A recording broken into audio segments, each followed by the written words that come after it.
ಇವತ್ತು ನನ್ನ ಮುಂದೆ ಪೋಕೋದವರು ಹೊಸದಾಗಿ ಲಾಂಚ್ ಮಾಡ್ತಾ ಇರುವಂತ ಪೋಕೋ M6 Plus 5G ಅಂತ ಒಂದು ಹೊಸ ಸ್ಮಾರ್ಟ್ ಫೋನ್ ಇದೆ. ಈ ಸ್ಮಾರ್ಟ್ ಫೋನ್ ನ ಜೊತೆಗೆ ಪೋಕೋದವರು ಒಂದು ಟ್ರೂ ವೈರ್ಲೆಸ್ ಇಯರ್ಬಡ್ ನ ಕೂಡ ಲಾಂಚ್ ಮಾಡ್ತಾ ಇದ್ದಾರೆ, ಪೋಕೋ ಬಡ್ಸ್ X1 ಅಂತ. ಈ ಒಂದು ಬಡ್ಸ್ ಅನ್ನ ಮೋಸ್ಟ್ಲಿ ಒಂದು 3000 ರೇಂಜ್ ಅಲ್ಲಿ ಲಾಂಚ್ ಮಾಡಬಹುದಾ ಅಂತ. ನಾನಿವತ್ತು ಈ ಎರಡನ್ನೂ ಕೂಡ ಅನ್ಬಾಕ್ಸ್ ಮಾಡ್ತೀನಿ, ಯೂಸ್ ಮಾಡಿ ನನ್ನ ಎಕ್ಸ್ಪೀರಿಯನ್ಸ್ ನಿಮ್ಮ ಹತ್ರ ಶೇರ್ ಮಾಡ್ತಾ ಇದ್ದೀನಿ. ಏನ್ ಚೆನ್ನಾಗಿದೆ ಏನ್ ಚೆನ್ನಾಗಿಲ್ಲ ಕಂಪ್ಲೀಟ್ ಮಾಹಿತಿನ ತಿಳಿಸ್ಕೊಡ್ತೀನಿ. ಹೈ, ನಾನು Sandeep from tech in Kannada. ಈ ವಿಡಿಯೋ ಶುರು ಮಾಡೋದಕ್ಕಿಂತ ಮುಂಚೆ ನೀವು ನಮ್ಮ tech in Kannada YouTube channel subscribe ಮಾಡ್ಕೊಂಡಿಲ್ಲ ಅಂದ್ರೆ ಈಗಲೇ ಸಬ್ಸ್ಕ್ರೈಬ್ ಮಾಡ್ಕೊಳ್ಳಿ ಮತ್ತು ಬೆಲ್ ಐಕಾನ್ ಕೂಡ ಕ್ಲಿಕ್ ಮಾಡ್ಬೋದು. ಮೊದಲನೇದಾಗಿ ಈ ಒಂದು ಸ್ಮಾರ್ಟ್ ಫೋನ್ ನ ಅನ್ಬಾಕ್ಸ್ ಮಾಡೋಣ. ಗಮನಿಸ್ತಾ ಇದ್ದೀರಾ, ಈ ಫೋನ್ ನ ಬಾಕ್ಸ್ ನಿಮ್ಗೆ ಈ ರೀತಿ ನೋಡಕ್ ಸಿಗುತ್ತೆ. ಬಾಕ್ಸ್ ಅನ್ನ ಓಪನ್ ಮಾಡಿದ ತಕ್ಷಣ ಇದರೊಳಗಡೆ ಇನ್ನೊಂದು ಬಾಕ್ಸು, ಇದರಲ್ಲಿ sim section pin, user manual, quick start guide ಮತ್ತು ಒಂದು ಟ್ರಾನ್ಸ್ಪರೆಂಟ್ ಬ್ಯಾಕ್ ಕವರ್ ಕೊಟ್ಟಿದ್ದಾರೆ. ಇದ್ರ ಕೆಳಗಡೆ ಡೈರೆಕ್ಟ್ ಆಗಿ ನಮಗೆ ಒಂದು ಸ್ಮಾರ್ಟ್ ಫೋನ್ ನೋಡಕ್ ಸಿಗುತ್ತೆ. ಇದ್ರ ಬಗ್ಗೆ ಆಮೇಲೆ ಮಾತಾಡ್ತೀನಿ. ಇದ್ರ ಕೆಳಗಡೆ 33 ವ್ಯಾಟ್ನ ಒಂದು ಫಾಸ್ಟ್ ಚಾರ್ಜಿಂಗ್ ಅಡಾಪ್ಟರ್ ಕೊಟ್ಟಿದ್ದಾರೆ. ಈ ಪ್ರೈಸ್ ರೇಂಜ್ಗೆ 33 ವ್ಯಾಟು ಒಳ್ಳೆ ವಿಷಯ. ಇನ್ನು ಕೊನೆಯದಾಗಿ USB type C charging cable, type A ಇಂದ ಟೈಪ್ ಸಿ. ಅದನ್ನು ಬಿಟ್ಟರೆ ಬೇರೇನು ಸಹ ನಮಗೆ ಒಂದು ಬಾಕ್ಸ್ ಒಳಗೆ ಸಿಗ್ತಾ ಇಲ್ಲ. ಇನ್ನು ಡೈರೆಕ್ಟ್ ಆಗಿ ಈ ಒಂದು ಸ್ಮಾರ್ಟ್ ಫೋನ್ ಈ ರೀತಿ ನೋಡಕ್ಕೆ ಸಿಗುತ್ತೆ. ಹೆವಿ ಪ್ರೀಮಿಯಂ ಆಗಿದೆ, ಬಿಲ್ಡ್ ಕ್ವಾಲಿಟಿ ಆಮೇಲೆ ಮಾತಾಡ್ತೀನಿ. ಅದಕ್ಕಿಂತ ಮುಂಚೆ ಈ ಪೋಕೋ ಬಡ್ಸ್ X1 ನ ಅನ್ಬಾಕ್ಸ್ ಮಾಡೋಣ. ಈ ಬಾಕ್ಸನ್ನು ಓಪನ್ ಮಾಡಿದ ತಕ್ಷಣ ಈ ಒಂದು ಕೇಸ್ನ ಜೊತೆಗೆ ನಮಗೆ ಈ ಒಂದು ಬಾಕ್ಸ್ ಒಳಗೆ ಎಕ್ಸ್ಟ್ರಾ ಸಿಲಿಕಾನ್ ಟಿಪ್ಸು ಮತ್ತು ಯೂಸರ್ ಮ್ಯಾನ್ಯುವಲ್ ಸಿಗ್ತಾ ಇದೆ. ಅದನ್ನು ಬಿಟ್ಟರೆ ಬೇರೆನೂ ಸಹ ಸಿಗ್ತಾ ಇಲ್ಲ. ಈ ಒಂದು ಕೇಸ್ನ ಕ್ವಾಲಿಟಿ ಅಂತೂ ಲಿಟ್ರಲಿ ಹೆವಿ ಪ್ರೀಮಿಯಮ್ ಆಗಿದೆ, ಆಯಿತಾ. ಈ ಪ್ರೈಸ್ ರೇಂಜಿಗೆ ಸಖತ್ ಅಂತ ಹೇಳಕ್ಕೆ ಇಷ್ಟಪಡ್ತೀನಿ. ಮತ್ತು ಈ ಸಿಲಿಕಾನ್ ಟಿಪ್ಸಿಂದು ಡಿಸೈನ್ ಕೂಡ ತುಂಬ ಯುನೀಕ್ ಕಲರ್ ಕಾಂಬಿನೇಷನ್ ಅಂತ ಅನ್ನಿಸ್ತು. ಕಿವಿಗೆ ಹೆವಿ ಕಂಫರ್ಟಬಲ್ ಆಗಿ ಕೂತ್ಕೊಳ್ಳುತ್ತೆ. USB ಟೈಪ್ ಸಿ ಪೋರ್ಟ್ ಇದೆ, ಪೇರ್ ಮಾಡೋದಕ್ಕೆ ಒಂದು ಬಟನ್ ಕೊಟ್ಟಿದ್ದಾರೆ ಮತ್ತು ಒಂದು LED ಇಂಡಿಕೇಟರ್ ಸಹ ನಮಗೆ ಸಿಗ್ತಾ ಇದೆ. ಸಖತ್ತು ಪ್ರೀಮಿಯಂ ಆಗಿದೆ. ಇದನ್ನು ಯೂಸ್ ಮಾಡಿ ಯಾವ ರೀತಿ ಇದೆ ಕೊನೆಗೆ ತಿಳಿಸ್ಕೊಡ್ತೀನಿ. ಮೊದಲನೇದಾಗಿ ಈ ಸ್ಮಾರ್ಟ್ ಫೋನ್ನ ಡಿಸೈನ್ ಮತ್ತು ಬಿಲ್ಡ್ ಕ್ವಾಲಿಟಿ ಬಗ್ಗೆ ಮಾತನಾಡಬೇಕು ಅಂತ ಅಂದರೆ, ಈ ಸ್ಮಾರ್ಟ್ ಫೋನ್ ಒಂದು ಲೆವೆಲಿಗೆ ಲೈಟ್ ಇದೆ, 205 ಗ್ರಾಮ್ ವೆಯ್ಟ್ ಇದೆ, ಆಯಿತಾ. ಬಟ್ ತುಂಬ ಲೈಟ್ ಅನ್ನೋ ಒಂದು ಫೀಲ್ನ ಕೊಡುತ್ತೆ. 8.3 mm ನ ಥಿಕ್ನೆಸ್ ಅನ್ನು ಹೊಂದಿರುವಂಥ ಸ್ಮಾರ್ಟ್ ಫೋನು. ಫ್ರಂಟಲ್ಲಿ ಒಂದು ಪಂಚೋಲ್ ಕ್ಯಾಮ್ರಾ ಇದೆ, ಆಲ್ರೆಡಿ ಅವ್ರು ಸ್ಕ್ರೀನ್ ಗಾರ್ಡ್ ಹಾಕಿದರೆ, ಮತ್ತು ಫ್ರಂಟಲ್ಲಿ ಗೊರಿಲ್ಲಾ ಗ್ಲಾಸ್ 3 ನಮಗೆ ಸಿಗ್ತಾ ಇರುವಂಥದ್ದು ಒಂದು ಒಳ್ಳೆ ವಿಷಯ. ಬೆಸಲ್ ಆಲ್ಮೋಸ್ಟ್ ಎಲ್ಲ ಕಡೆ ಕಡಿಮೆ ಇದೆ, ಬಾಟಮ್ ಸ್ವಲ್ಪ ಜಾಸ್ತಿ ಇದೆ ಅಂತ ಅನ್ನಿಸ್ತು. ಇನ್ನು ಹಿಂದಕ್ಕೆ ಬಂತು ಅಂತ ಅಂದರೆ ಗ್ಲಾಸಿ ಫಿನಿಶು, ಡ್ಯುಯಲ್ ಟೋನು. ಆ್ಯಕ್ಚುಲಿ ಈ ಫೋನ್ನ ಹಿಂದೆ ಗ್ಲಾಸನ್ನೇ ಹಾಕಿದ್ದಾರೆ, ಆಯಿತಾ. ಹೆವಿ ಇಂಪ್ರೆಸಿವ್ ವಿಷಯ. ಈ ಒಂದು ಪರ್ಟಿಕ್ಯುಲರ್ ಪ್ರೈಸ್ ರೇಂಜಲ್ಲಿ ಗ್ಲಾಸ್ ಬ್ಯಾಕನ್ನು ಕೊಟ್ಟಿರುವಂಥದ್ದು ನನಗೆ ತುಂಬ ಇಂಪ್ರೆಸ್ ಮಾಡ್ತು. ಪ್ರೀಮಿಯಂ ಫೀಲ್ನ ಕೊಡುತ್ತೆ. ಮತ್ತು ಹಿಂದ್ಗಡೆ 2 ಕ್ಯಾಮ್ರಾ ಇದೆ ಮತ್ತು ರಿಂಗ್ ರೀತಿ LED ಫ್ಲ್ಯಾಶ್ ನಮಗೆ ಸಿಗ್ತಾ ಇರುವಂಥದ್ದು. ತುಂಬ ಕ್ಲೀನ್ ಡಿಸೈನು, ಹಿಂದ್ಗಡೆಯಿಂದ ಹೆವಿ ಪ್ರೀಮಿಯಮ್ ಆಗಿ ಕಾಣುತ್ತೆ. ಈ ಫೋನಲ್ಲಿ side mounted finger print sensor ನಮಗೆ ಸಿಗ್ತಾ ಇದೆ, plastic frame. USB type C port ಇದೆ ಮತ್ತು ಹೆಡ್ಫೋನ್ ಜಾಕ್ ಸಹ ನಮಗೆ ಸಿಗ್ತಾ ಇರುವಂಥದ್ದು. IR ಬ್ಲಾಸ್ಟರ್ನ ಸಹ ಕೊಟ್ಟಿದ್ದಾರೆ, ಒಂದು ಒಳ್ಳೆ ವಿಷಯ ಅಂತ ಹೇಳೋದಕ್ಕೆ ಇಷ್ಟಪಡ್ತೀನಿ. ಮತ್ತು ಹೈಬ್ರಿಡ್ ಸಿಮ್ ಸ್ಲಾಟ್ ಇದೆ, 2 ಸಿಮ್ಮು ಅಥವಾ ಒಂದು ಸಿಮ್, ಒಂದು SD ಕಾರ್ಡನ್ನು ಹಾಕೊಬೋದು. ಮತ್ತು ಓವರ್ ಆಲ್ ಡಿಸೈನ್ ಮತ್ತು ಬಿಲ್ಡ್ ಕ್ವಾಲಿಟಿ ಈ ಪ್ರೈಸ್ ರೇಂಜಿಗೆ ಇಂಪ್ರೆಸಿವ್ ಅಂತ ಹೇಳಕ್ಕೆ ಇಷ್ಟಪಡ್ತೀನಿ. ಯಾಕೆ ಅಂದರೆ ಗ್ಲಾಸ್ ಬ್ಯಾಕ್ ಸಿಗ್ತಾ ಇರುವಂಥದ್ದು. ಮತ್ತು ಈ ಫೋನಲ್ಲಿ IP53 ವಾಟರ್ ಮತ್ತು ಡಸ್ಟ್ ರೆಸಿಸ್ಟೆಂಟ್ ರೇಟಿಂಗ್ನ ಸಹ ಕೊಟ್ಟಿದ್ದಾರೆ, ಒಂದು ಒಳ್ಳೆ ವಿಷಯ ಅಂತ ಹೇಳಕ್ಕೆ ಇಷ್ಟಪಡ್ತೀನಿ. ಮತ್ತು ಫ್ರಂಟ್ ಡಿಸ್ಪ್ಲೇ ಏನಿದೆ ಇದು ವೆಟ್ ಟಚ್ಚನ್ನು ಸಪೋರ್ಟ್ ಮಾಡುತ್ತೆ. ಕೈ ಒದ್ದಾಗಿದ್ರೂ ಸಹ ನಾವು ಟಚ್ ಸ್ಕ್ರೀನ್ನ ಯೂಸ್ ಮಾಡ್ಬೋದು, ಒಂದು ಒಳ್ಳೆ ವಿಷಯ ಅಂತೀನಿ. ಇನ್ನು ಡಿಸ್ಪ್ಲೇಗೆ ಬಂತು ಅಂದರೆ 6.79 ಇಂಚಿನ ಫುಲ್ HD ಪ್ಲಸ್ ರೆಸೊಲ್ಯೂಷನ್ ಹೊಂದಿರುವಂಥ IPS LCD ಡಿಸ್ಪ್ಲೇ ಇದೆ. ಇದು 120 ವಾಟ್ಸ್ನ ರಿಫ್ರೆಶ್ ರೇಟನ್ನು ಹೊಂದಿರುವಂಥ ಡಿಸ್ಪ್ಲೇ, ಅಡಾಪ್ಟಿವ್ ರಿಫ್ರೆಶ್ ರೇಟನ್ನು ಹೊಂದಿರುವಂಥ ಡಿಸ್ಪ್ಲೇ. ಅವಶ್ಯಕತೆ ಇರೋ ಟೈಮಲ್ಲಿ ರಿಫ್ರೆಶ್ ರೇಟನ್ನು ಅದು ವೇರಿ ಮಾಡಿಕೊಳ್ಳುತ್ತೆ. ಮತ್ತು 240 ವಾಟ್ಸ್ನ ಟಚ್ ಸ್ಯಾಂಪಲಿಂಗ್ ರೇಟ್ನ ಸಹ ಹೊಂದಿರುವಂಥದ್ದು. ಇದು ಒಂದು ಲೆವೆಲಿಗೆ ಬ್ರೈಟ್ ಆಗಿದೆ, 550 ನಿಟ್ಸ್ನ ಪೀಕ್ ಬ್ರೈಟ್ನೆಸ್ಸು. ಮತ್ತು ಈ ಒಂದು ಡಿಸ್ಪ್ಲೇಗೆ TUV ರೈಲ್ಯಾಂಡ್ ಅವ್ರದ್ದು ಕೆಲವೊಂದು ಸರ್ಟಿಫಿಕೇಷನ್ನ ಸಹ ಮಾಡಿದ್ದಾರೆ.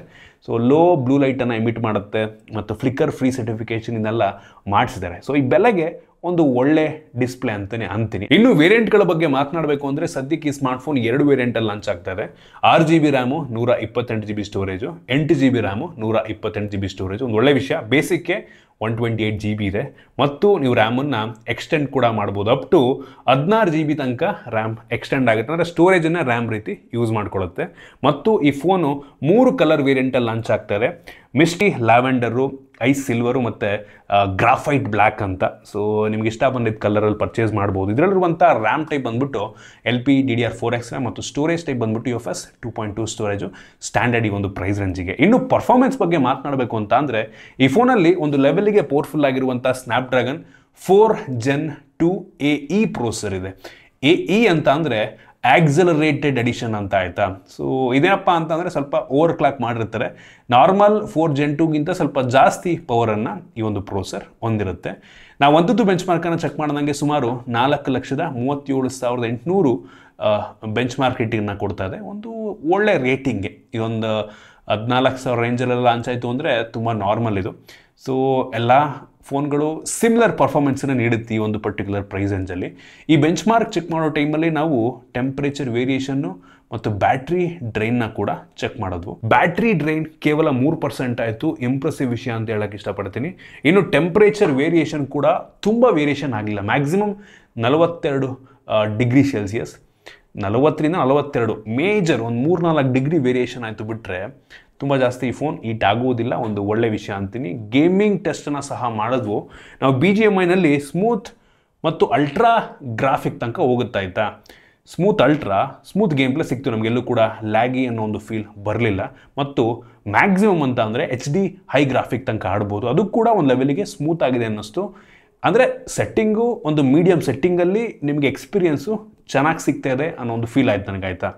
ಸೊ ಗೇಮ್ ಪ್ಲೇ ಆ ಬೆಲೆಗೆ ರೀಸನಬಲ್ ಆಗಿದೆ, ಓಕೆ ಅಂತೀನಿ. ಇನ್ನು ಕ್ಯಾಮ್ರಾಗೆ ಬಂತು ಅಂದರೆ ರೇರಲ್ಲಿ 2 ಕ್ಯಾಮ್ರಾ ಇದೆ. ಅದರಲ್ಲಿ ಮೈನ್ ಸೆನ್ಸರ್ ಬಂದ್ಬಿಟ್ಟು 108 MP f1.75 ಅಪರ್ಚರ್ನ ಹೊಂದಿರುವಂಥ ಸ್ಯಾಮ್ಸಂಗಿಂದು ಐಸೋಸೆಲ್ HM6 ಸೆನ್ಸಾರು.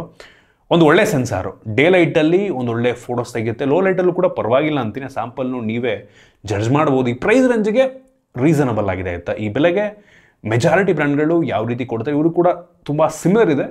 ಆ ಕ್ವಾಲಿಟಿ ನಾನು ನಿಮಗೆ ತೋರಿಸ್ತಾ ಇದ್ದೀನಿ. ಇಂಡೋರ್ ಔಟ್ಡೋರ್ ತುಂಬ ಸಿಮಿಲರ್ ಇದೆ. ಕಲರ್ಸ್ ಎಲ್ಲ ಒಂದು ಲೆವೆಲಿಗೆ ಆ್ಯಕ್ಯುರೇಟ್ ಆಗಿದೆ ಅಂತ ಅನ್ನಿಸ್ತು. ಮತ್ತು ಇದರ ಜೊತೆಗೆ ಇನ್ನೊಂದು ಮ್ಯಾಕ್ರೋ ಕ್ಯಾಮ್ರಾನ ಕೂಡ ಕೊಟ್ಟಿದ್ದಾರೆ 2 MP. ಅದು ಒಂದು ಲೆವೆಲಿಗೆ ಮ್ಯಾಕ್ರೋ ಅನ್ನಿಸ್ತು, ಪರವಾಗಿಲ್ಲ. ಸೊ ರೇರ್ ಕ್ಯಾಮ್ರಾ ಈ ಬೆಲೆಗೆ ತಕ್ಕ ರೀತಿಯಲ್ಲಿದೆ. ಇನ್ನು ಫ್ರಂಟ್ ಕ್ಯಾಮ್ರಾಗೆ ಬಂತು ಅಂದರೆ 13 MP ಫ್ರಂಟ್ ಕ್ಯಾಮ್ರಾ. ಇದು ತೆಗೆಯುವಂಥ ಫೋಟೋ ವೈಡ್ ಆಗಿದೆ, ಕ್ಲಾರಿಟಿ ಚೆನ್ನಾಗಿದೆ, ಚೆನ್ನಾಗಿ ಕಾಣೋ ರೀತಿ ತೆಗಿತಾ ಇದೆ. ಔಟ್ಡೋರ್ಸಲ್ಲಿ ಸಖತ್ತಾಗಿ ಬರುತ್ತೆ. ಲೋ ಲೈಟಲ್ಲಿ ಪರವಾಗಿಲ್ಲ ಅಂತೀನಿ ಒಂದು ಲೆವೆಲಿಗೆ. ಸೊ ಕ್ಯಾಮ್ರಾ ತುಂಬ ಬಡ್ಜೆಟ್ಟಿಗೆ ರೀಸನಬಲ್ ಆಗಿದೆ ಅಂತ ಅನ್ನಿಸ್ತು ನನಗೆ. ಇನ್ನು ವಿಡಿಯೋಗ್ರಾಫಿಕ್ ಬಂತು ಅಂದರೆ ಫ್ರಂಟು ಮತ್ತು ಬ್ಯಾಕ್ ಎರಡೂ ಸಹ full HD 30 FPS video record ಮಾಡಿದೆ. 4K ಕೊಟ್ಟಿದ್ರೆ ಚೆನ್ನಾಗಿರ್ತಿತ್ತು, ಬಟ್ ಓಕೆ ಈ ಬೆಲೆಗೆ. ಇನ್ನು ಈ ಸ್ಮಾರ್ಟ್ಫೋನಲ್ಲಿ ನಮಗೆ side mounted fingerprint sensor ಕೊಟ್ಟಿದ್ದಾರೆ, ಫೇಸ್ ಅನ್ಲಾಕ್ ಸಹ ಇದೆ ಮತ್ತು ವೈಡ್ ವೈನ್ L1 ಸೆಕ್ಯೂರಿಟಿ ಸಹ ಸಿಗ್ತಾ ಇದೆ. ಈ ಫೋನಲ್ಲಿ ಸ್ಟ್ಯಾಂಡರ್ಡ್ 5000 mAh ಕೆಪಾಸಿಟಿ ಬ್ಯಾಟ್ರಿ ಇದೆ. ಬಾಕ್ಸ್ ಒಳಗೆ 33 ವ್ಯಾಟ್ ಚಾರ್ಜರ್ ಕೊಟ್ಟಿದ್ದಾರೆ ಮತ್ತು ಈ ಫೋನಲ್ಲಿ ಸ್ಮಾರ್ಟ್ ಚಾರ್ಜಿಂಗ್ ಟೆಕ್ನಾಲಜಿಯನ್ನು ಯೂಸ್ ಮಾಡಿದಾರಂತೆ. ತುಂಬ ಫಾಸ್ಟಾಗಿ ಸ್ಟಾರ್ಟಿಂಗ್ ಚಾರ್ಜ್ ಆಗುತ್ತೆ. ಆಮೇಲೆ ಬ್ಯಾಟ್ರಿ ಸ್ವಲ್ಪ ಜಾಸ್ತಿ ದಿನ ಬಾಳಿಕೆ ಬರಬೇಕು ಅಂದರೆ ಅದನ್ನು ಸ್ಲೋ ಡೌನ್ ಮಾಡಬೇಕು. ಅದರಿಂದ ಸ್ಮಾರ್ಟ್ ಆಗೋದನ್ನು ಡಿಸೈಡ್ ಮಾಡುತ್ತೆ, ಒಂದು ಒಳ್ಳೆ ವಿಷಯ ಅಂತೀನಿ. OS ಬಂತು ಅಂತ ಅಂದರೆ Android 14 ಬೇಸ್ ಮಾಡಾಗ್ತಿರುವಂಥ ಹೈಪರ್ OS. ಈ ಒಂದು ಹೈಪರ್ OS ಅನ್ನು ಹೊಂದಿರುವಂಥ ಮೊಟ್ಟ ಮೊದಲ ಪೋಕೋ M ಸೀರೀಸ್ನ ಫೋನ್ ಆಯಿತಾ.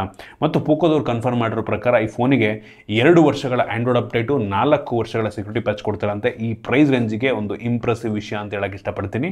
ಮತ್ತು ಪೋಕೋದವರು ಕನ್ಫರ್ಮ್ ಮಾಡ್ತಾ ಇದ್ದಾರೆ 36 ತಿಂಗಳು ಲ್ಯಾಕ್ ಫ್ರೀ ಎಕ್ಸ್ಪೀರಿಯೆನ್ಸನ್ನು ಕೊಡ್ತಾರಂತೆ. 36 ತಿಂಗಳು ಅಂದರೆ 3 ವರ್ಷ ವಿತೌಟ್ ಲ್ಯಾಗ್ ಒಂದು ಫೋನ್ ಕೆಲಸವನ್ನು ಮಾಡ್ತು ಅಂತ ಅಂದರೆ ಅದಕ್ಕಿಂತ ಒಳ್ಳೆ ವಿಷಯ ಬೇರೆ ಇನ್ನೊಂದೇನೂ ಇಲ್ಲ. ಇದರಲ್ಲಿ ಯಾವುದು ಕೆಲವೊಂದು ಬೇಡದಂಥ ಅಪ್ಲಿಕೇಶನ್ಗಳು ಅನ್ಇನ್ಸ್ಟಾಲ್ ಕೂಡ ಮಾಡ್ಕೊಬೋದು. ಎಕ್ಸ್ಪೀರಿಯನ್ಸ್ ಅಂತೂ ಸ್ಮೂತ್ ಆಗಿದೆ. ಈ OS ಕೆಲವು ಜನಕ್ಕೆ ಇಷ್ಟ ಆಗಬಹುದು, ಪರವಾಗಿಲ್ಲ ಅಂತೀನಿ ಆಯಿತಾ.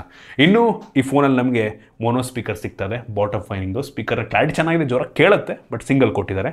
ಇನ್ನು ಕನೆಕ್ಟಿವಿಟಿಗೆ ಬಂತು ಅಂತ ಅಂದರೆ ಡ್ಯುಯಲ್ ಬ್ಯಾಂಡ್ ವೈಫೈ ಸಪೋರ್ಟ್ ನಮಗೆ ಸಿಗ್ತಾ ಇದೆ. ಬ್ಲೂಟೂತ್ 5.0 ಕೂಡ ನಮಗೆ ಇದರಲ್ಲಿ ಸಿಗ್ತಾ ಇರುವಂಥದ್ದು. ಮತ್ತು ಸುಮಾರು 12 5G ಬ್ಯಾಂಡ್ಗಳು ಕೂಡ ಸಪೋರ್ಟ್ ಆಗುತ್ತೆ. ಅವಶ್ಯಕತೆ ಇರುವಂಥ ಎಲ್ಲ ಬೇಸಿಕ್ ಸೆನ್ಸರ್ಸ್ನ ಕೂಡ ಆ್ಯಡ್ ಮಾಡಿದರೆ. ಪರವಾಗಿಲ್ಲ ಗುರು, ಈ ಪರ್ಟಿಕ್ಯುಲರ್ ಪ್ರೈಸ್ ರೇಂಜಿಗೆ ಒಂದು 14,000 ರೇಂಜಿಗೆ ಒಂದು ಒಳ್ಳೆ ಆಪ್ಷನ್ ಆಗ್ಬೋದು. ಗ್ಲಾಸ್ ಬ್ಯಾಕ್ ಕೊಟ್ಟಿದ್ದಾರೆ, ಲುಕ್ ಚೆನ್ನಾಗಿದೆ. ಅವಶ್ಯಕತೆ ಇರುವಂಥ ಫೀಚರ್ಸ್ ಎಲ್ಲ ತುಂಬ ಎಷ್ಟು ಬೇಕೋ ಆ ಬೆಲೆಗೆ ಕರೆಕ್ಟಾಗಿ ಕೊಟ್ಟಿದ್ದಾರೆ. ಸೊ ಒಂದು ಒಳ್ಳೆ ಆಪ್ಷನ್ ಆಗುತ್ತೆ ಈ ಒಂದು ಪರ್ಟಿಕ್ಯುಲರ್ ಪ್ರೈಸ್ ರೇಂಜಲ್ಲಿ. ಸೊ ಪೋಕೋ M6 Plus ಈ ಬೆಲೆಗೆ ಒಂದು ಒಳ್ಳೆ ಆಪ್ಷನ್. ನಂತರ ಈ ಒಂದು ಪೋಕೋ ಬಡ್ಸ್ X1ಗೆ ಬಂತು ಅಂತ ಅಂದರೆ ಲಿಟ್ರಲಿ ಎಷ್ಟು ಪ್ರೀಮಿಯಮ್ ಆಗಿದೆ ಅಂತೀರಾ. ಹೆವಿ ಅಂದರೆ ಹೆವಿ ಪ್ರೀಮಿಯಮ್ ಆಗಿದೆ. ಇಷ್ಟು ಕಡಿಮೆ ದುಡ್ಡಿದು ಅಂತ ನಿಜ ಅನ್ಸೋದೇ ಇಲ್ಲ. ಕಿವಿ ಕಂಫರ್ಟಬಲಾಗಿ ಕೂತ್ಕೊಳ್ಳುತ್ತೆ. ಹೆವಿ ಲೈಟ್ ಕೂಡ ಇದೆ ಆಯಿತಾ. 12.4 mm ಡ್ರೈವರ್ಸ್ ಸಿಗ್ತಾ ಇದೆ, ಟೈಟೇನಿಯಂ ಡ್ರೈವರ್ಸ್ ಅಂತೆ. ಸೊ ಹೆವಿ ಬ್ಯಾಲೆನ್ಸ್ಡ್ ಆಗಿದೆ. ಬೇಸು ಕೂಡ ತುಂಬ ಚೆನ್ನಾಗಿದೆ, ವೋಕಲ್ಸ್ ಕೂಡ ತುಂಬ ಕ್ರಿಸ್ಪಾಗಿ ಕೇಳುತ್ತೆ. ಇದರಲ್ಲಿ ನಮಗೆ ಆ್ಯಕ್ಟಿವ್ ನಾಯ್ಸ್ ಕ್ಯಾನ್ಸಲೇಷನ್ ಸಹ ಸಿಗ್ತಾ ಇದೆ ಆಯಿತಾ. 40 dB ಹೈಬ್ರಿಡ್ ಆ್ಯಕ್ಟಿವ್ ನಾಯ್ಸ್ ಕ್ಯಾನ್ಸಲೇಷನ್ನು. ಟೋಟಲ್ 3 ಮೋಡ್ಗಳು ನಮಗೆ ಸಿಗ್ತಾ ಇದೆ ಆಯಿತಾ. ಇವ್ರದ್ದು ಅಪ್ಲಿಕೇಶನ್ ಇದೆ ಶಾಮಿ ಇಯರ್ಬಡ್ಸ್ ಅಂತ. ತುಂಬ ಸಿಂಪಲ್ ಆಗಿದೆ, ಯೂಸರ್ ಫ್ರೆಂಡ್ಲಿ ಇದೆ. ಅದರಲ್ಲಿ ಮೋಡ್ಸನ್ನು ನೀವು ಆರಾಮಾಗಿ ಬೇಕಾದ್ರೆ ಚೇಂಜ್ ಮಾಡ್ಕೊಬೋದು. ಇಲ್ಲೂ ಕೂಡ ಶಾರ್ಟ್ಕಟ್ಸ್ ಇದೆ, ಇದರಲ್ಲೂ ಮುಖಾಂತರ ಈ ಟಚ್ ಸೆನ್ಸಿಟಿವ್ ಬಟನ್ಸ್ ಮುಖಾಂತರ ಬೇಕಾದ್ರೆ ನೀವು ಚಾರ್ಜ್ ಮಾಡ್ಕೊಬೋದು. ಟ್ರಾನ್ಸ್ಪರೆನ್ಸಿ, ನಾಯ್ಸ್ ಕ್ಯಾನ್ಸಲೇಷನ್ ಮತ್ತು ಎರಡನ್ನೂ ಕೂಡ ಆಫ್ ಬೇಕಾದರೂ ಮಾಡಬಹುದು.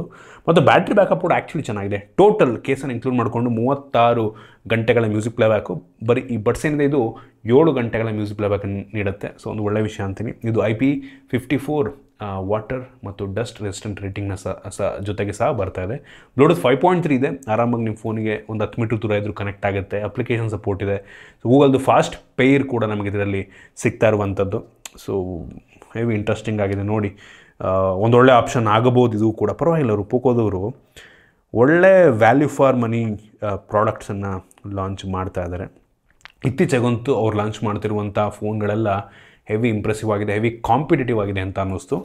ನಿಮಗೆ ಈ ಎರಡೂ ಪ್ರಾಡಕ್ಟ್ಗಳ ಬಗ್ಗೆ ಏನು ಅನ್ನಿಸ್ತು ಕಾಮೆಂಟ್ ಮಾಡಿ. ನನಗೇನೋ ಈ ಫೋನ್ ಮಾತ್ರ ಈ ಪರ್ಟಿಕ್ಯುಲರ್ ಬಡ್ಜೆಟ್ಟಿಗೆ ಒಂದು ಒಳ್ಳೆಯ ಆಪ್ಷನ್ ಆಗುತ್ತೆ ಅಂತ ಅನ್ನಿಸ್ತು. ಈ ಬಡ್ಸ್ ಗೊತ್ತಿಲ್ಲ ಎಷ್ಟೇ ಗ್ಲಾನ್ಸ್ ಆಗುತ್ತೆ ಎರಡು ಅಂತ, ಇನ್ನೂ ಕಡಿಮೆ ಗ್ಲಾನ್ಸ್ ಆಯಿತು ಅಂತ ಅಂದರೆ ಬೆಂಕಿ ಇರುತ್ತೆ. ಕಾದು ನೋಡೋಣ. ಸೊ ನಿಮ್ಗೆ ಇದ್ರ ಬಗ್ಗೆ ಅನ್ನಿಸ್ತು ಕಾಮೆಂಟ್ ಮಾಡಿ. ಇಷ್ಟ ಆಗಿದ್ರೆ ಲೈಕ್ ಮಾಡಿ, ಶೇರ್ ಮಾಡಿ. ಇದೇ ರೀತಿ ನಮ್ಮ ಬೇರೆ ಬೇರೆ ವೀಡಿಯೋಗಳಿಗೆ ನಮ್ಮ tech in Kannada YouTube channel subscribe ಮಾಡ್ಕೊಂಡಿಲ್ಲ ಅಂದರೆ ಈಗಲೇ ಸಬ್ಸ್ಕ್ರೈಬ್ ಮಾಡ್ಕೊಳ್ಳಿ ಮತ್ತು ಬೆಲ್ ಐಕನ್ ಕೂಡ ಕ್ಲಿಕ್ ಮಾಡ್ಬೋದು. ಸಿಗೋಣ ಮುಂದಿನ ವೀಡಿಯೋದಲ್ಲಿ.